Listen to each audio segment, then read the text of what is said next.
Welcome to Central News, I'm Hilary Entwistle.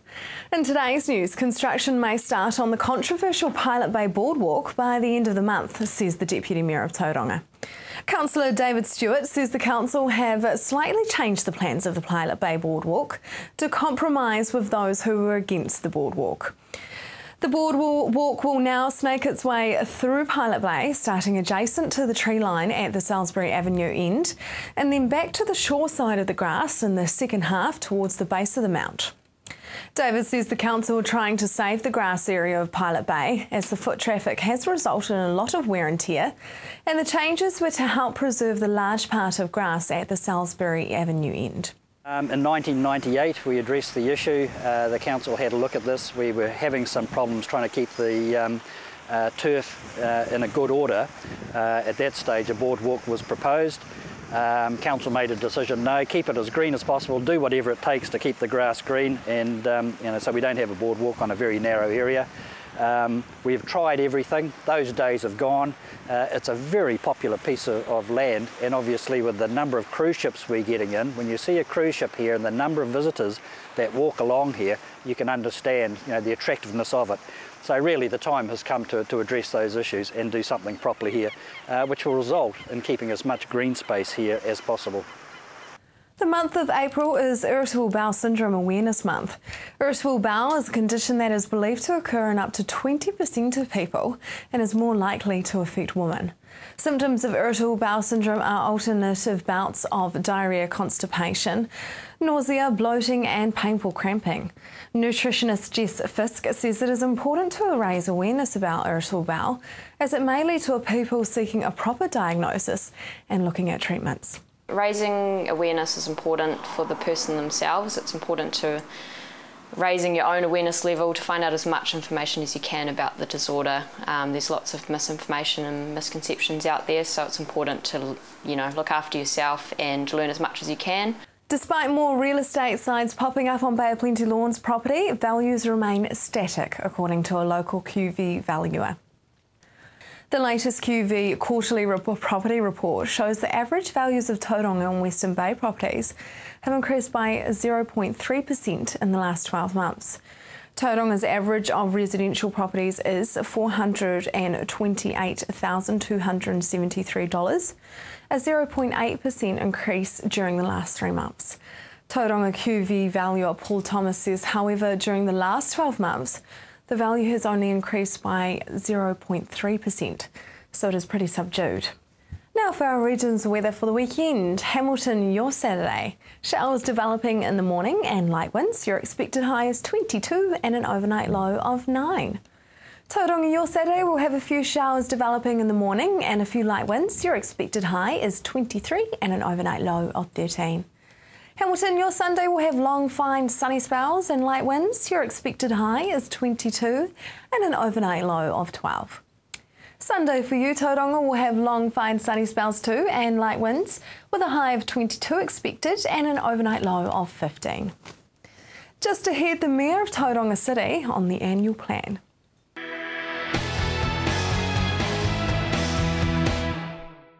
Welcome to Central News on TV Central.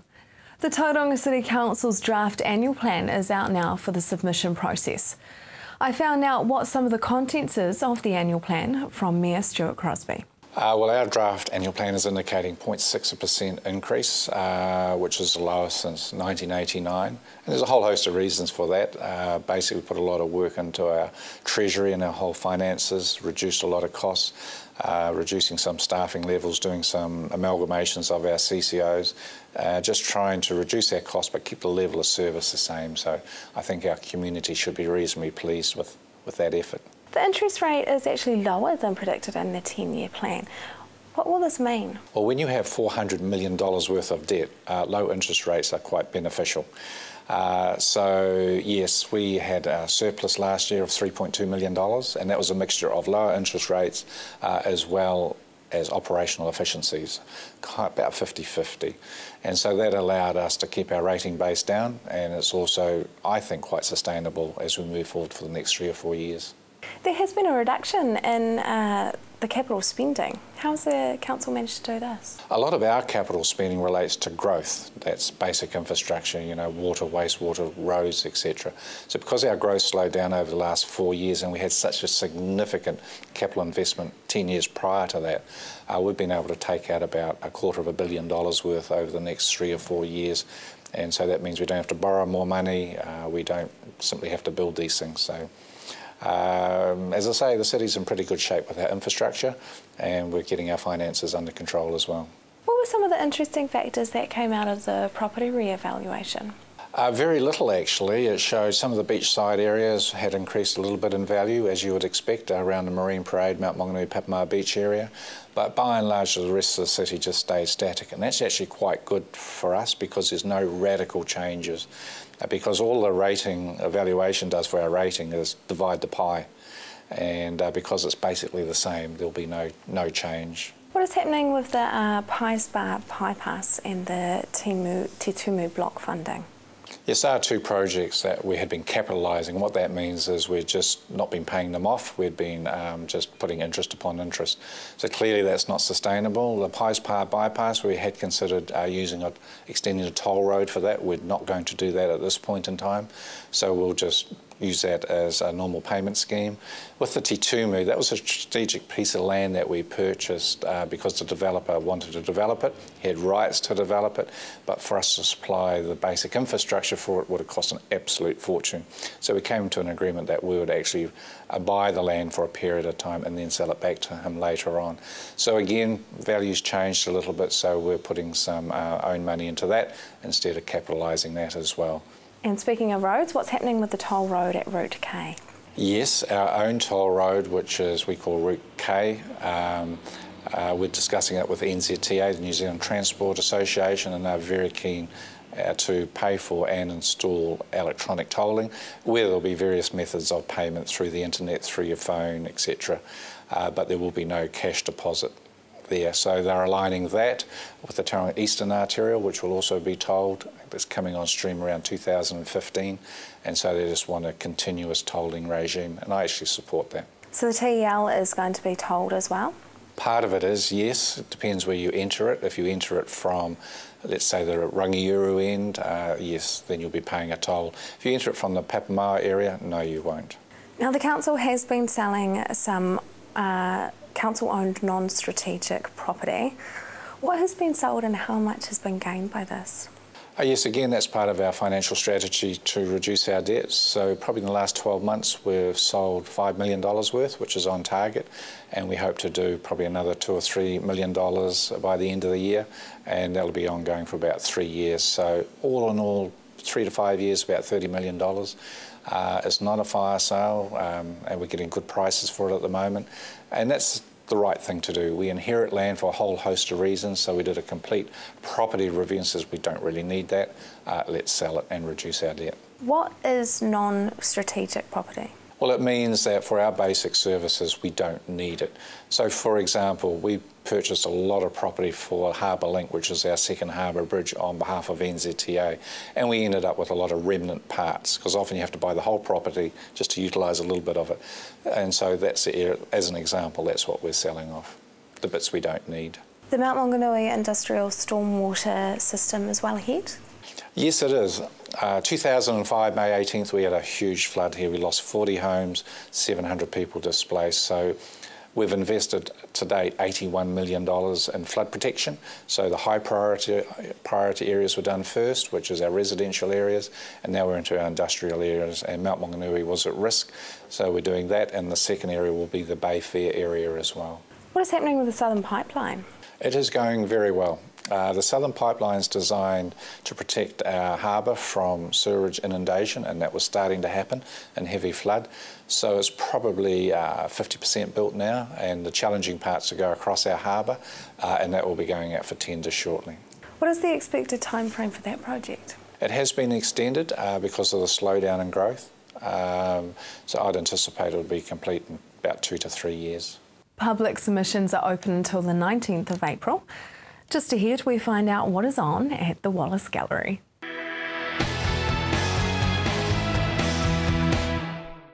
Welcome back. The Wallace Gallery in Morrinsville have been attracting a crowd for their recent exhibitions, so I caught up with the gallery director to find out what else we need to keep an eye on throughout the year. So the Wallace Gallery is a community public art gallery. It's 2.5 years old and based in Morrinsville. We run off local volunteers and get all the community involved. So what is your role within the gallery? I'm the gallery director, so my job's got a lot of different things to it. Anything from curating exhibitions to managing 28 volunteers to upper ladder being the handyman, so a massive role. And what style of works do the 3 spaces in the gallery hold? So in our largest area we host works from the Wallace Arts Trust collection. In our main gallery of New Zealand artists, and we have a gallery specifically for artists in the Matamata-Piako region. So this is local schools, upcoming artists, local iwi, and as a whole we have a huge range of paintings, installations, photography, sculpture, moving image, so something for everyone. So in those pieces in the Trust gallery, are they there all the time? They're permanent? No, that rotates every 8 weeks and it's a themed exhibition. So we've had things such as architecture or play, and currently it's the winners and finalists from the Art Awards. Ooh. And so let's talk about what is coming up this month. Well, we've got some great things coming up this month. We have Franz van Hope and Peter Nicholson, who are artists from Whitianga, and they paint really beautiful landscapes and seascapes, so something everyone can relate to. And also Katie Bayliss, who paints really beautiful angelic female forms. So yeah, quite a mixture this month coming up. Are they quite realism, or are they quite... more sort of pop art type thing. Yeah, they're really stunning pieces. Pop art's definitely my favourite. What other events should people be looking out for? Well, in May we're having our annual art auction. So many people have donated artwork. Celebrities have signed t-shirts and netballs and things like that. And we auction them all off on the 16th of May and we raise money for the art gallery. We're also having our 3rd annual Arts Festival, which will be in the first week of August. So there'll be 9 days of fun activities and exciting things for music lovers, theatre, as well as art. And how do you guys support local artists? I mean, you mentioned that you've got that little room, well, not little room, but the separate exhibition room that is for Matamata-Piako. Are there other stuff that you do to support? We do. We get lots of local artists to come in and do workshops and talks. We also have a shop where we sell on behalf of the artists. So for us, we can support them as a business by selling their work in our shop as well. But we do have a very strong connection with the artists in the region. And so tell me a little bit more about the exhibition room that's got the Matamata-Piako artists. Well, at the moment we have the local iwi who are exhibiting there. We have school groups from all around the region who do, and it's really nice because some people, it's their first exhibition, they've never done it before, get the whole family in to come and have a look. So a huge range of people, but it's nice to have that area just set aside for people in our district. Yeah, absolutely. So how do you think your art gallery benefits the community? Obviously that, but do you think it also gives back in other ways? Oh, absolutely. We teach so many children. In the 2.5 years we've had 5,000 children come through and they've all done workshops free of charge. So lots of them haven't been to an art gallery before or don't know much about art, so that's a really nice way for us to give back by teaching them about it. Oh, that sounds so cute. So tell us about your financial support. Well, we rely 100% on donations from people. We have schemes like our Friends scheme that people can join, as well as the Supporters Club. And we obviously applying for funding is a massive part of my job as well. But yes, it's a continuous donation type relationship. Wow, that's amazing that you guys solely rely on donations pretty much. We do. So how can viewers keep up to date with some of the exhibitions? Well, a great way to keep up is by visiting our website or our Facebook page. That's the most regular, updated, so they can see what's going on. We also have our schedules in the Piako Post and the Waikato Times, as well as coming into the gallery and getting a schedule. And so are you an artist yourself? I don't have time anymore, actually. I work too hard, but yes, I do. I'm more in the art appreciation than the making the art at the moment. Now, Lee, have you got something exciting going outside the gallery? We do. We've recently been donated an absolutely stunning sculpture which an artist from Matamata called Lance did in the recent Sculpture Symposium.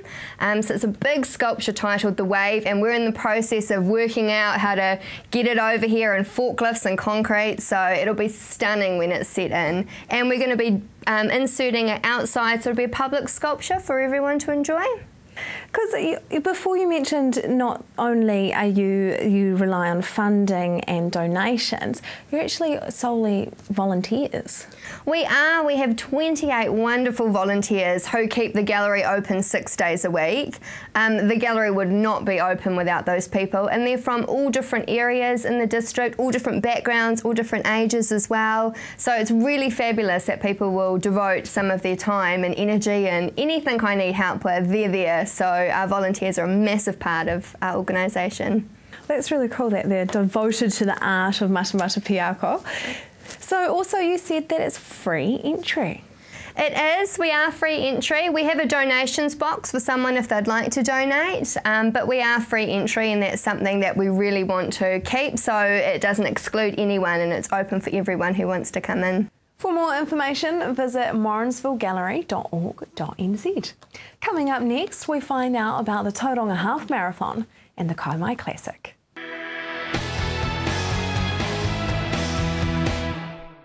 If you have just joined us, welcome to Central News. The Tauranga Half Marathon is on this weekend, so I found out more from the organiser. Course starts and finishes at Ferguson Park, which is in Mātua. And we've got a half marathon which goes and takes in a big loop of the CBD, so Tauranga CBD, and finishes back in Ferguson Park. So that's the half marathon, and then we've got a 14k option and a 7k option, both which take in the spectacular walkways around sort of Mātua and Otamotai. So a little event for the kids as well called the Mātua Mile. So yeah, very cool. How many people will be entering this year, and how many have entered in previous years? Historically, it's been about 500 people in the event. Last year we got a record number of just over 700, and this year we're actually tracking close for 1,000. So that's our goal, is to get 1,000, and certainly we're tracking on. Yeah, we're on track at the moment for 1,000. So hopefully we get there. What is the Kaimai Classic? Okay, so the Kaimai Classic is a multi-sport race, and a rather iconic multi-sport race in the Bay of Plenty, and it's been running since 2001. So yeah, it is a 70k multi-sport adventure really, from starts up at McLaren Falls Park and finishes in Te Puna. How long is each of the legs? So you've got 5 legs in the event, and first off you start with a 5k run, which is at McLaren Falls Park. You move on to a 17k mountain bike, which is usually not accessible to the public, which is great. That takes you to the Wairoa River, which is behind us, and you do an 11k paddle on the Wairoa River past Waimarino here, and finish it underneath the Wairoa Bridge there. 26k road cycle, and you finish off with an 11k run, so 70k all up.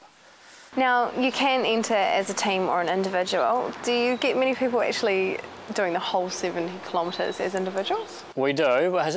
We usually get 50 plus that do it as an individual. You do have the option of doing it as a team, so you can do a 2-person, 3-person, 4-person or 5-person team.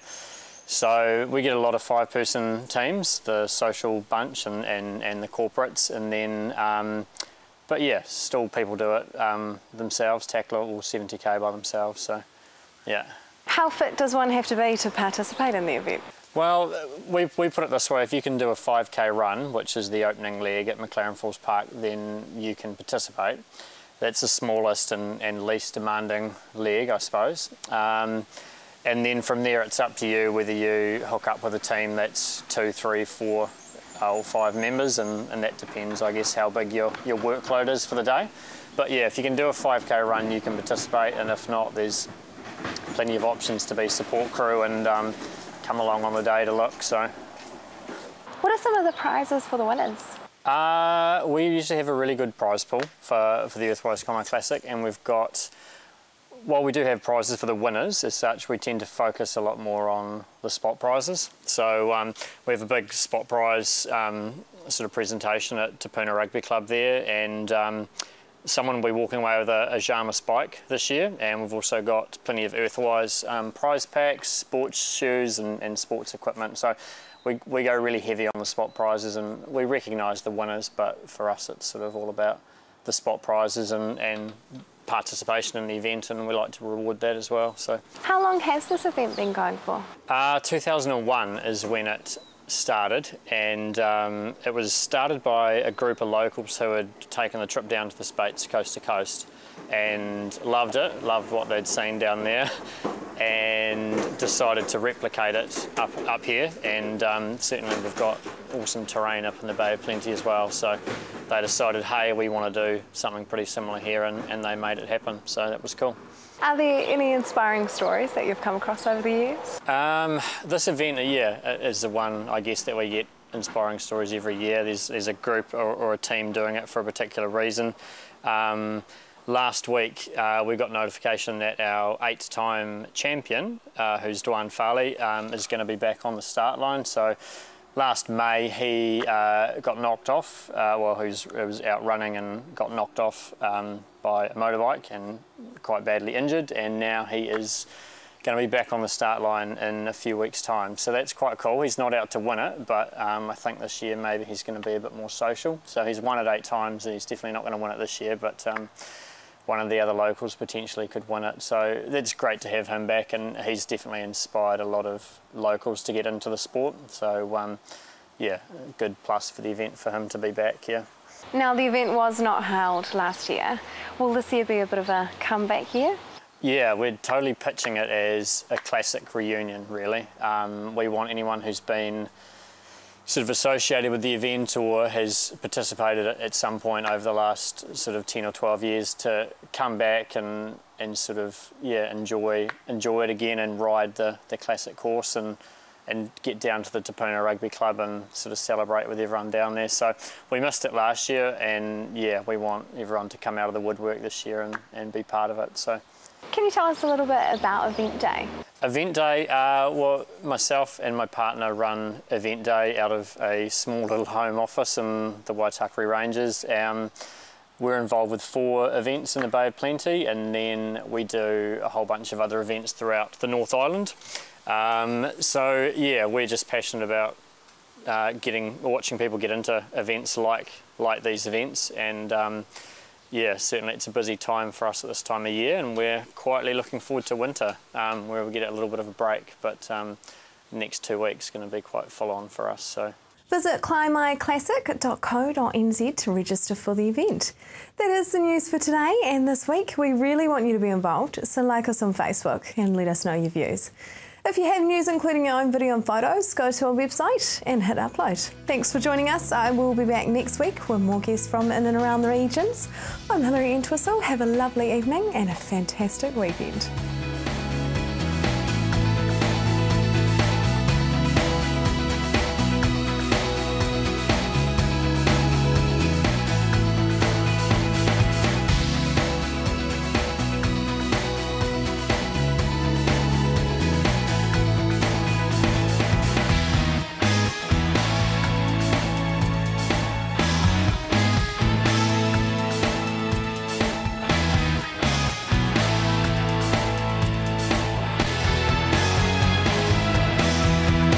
This has been an Alpha Media production, a division of Television Media Group.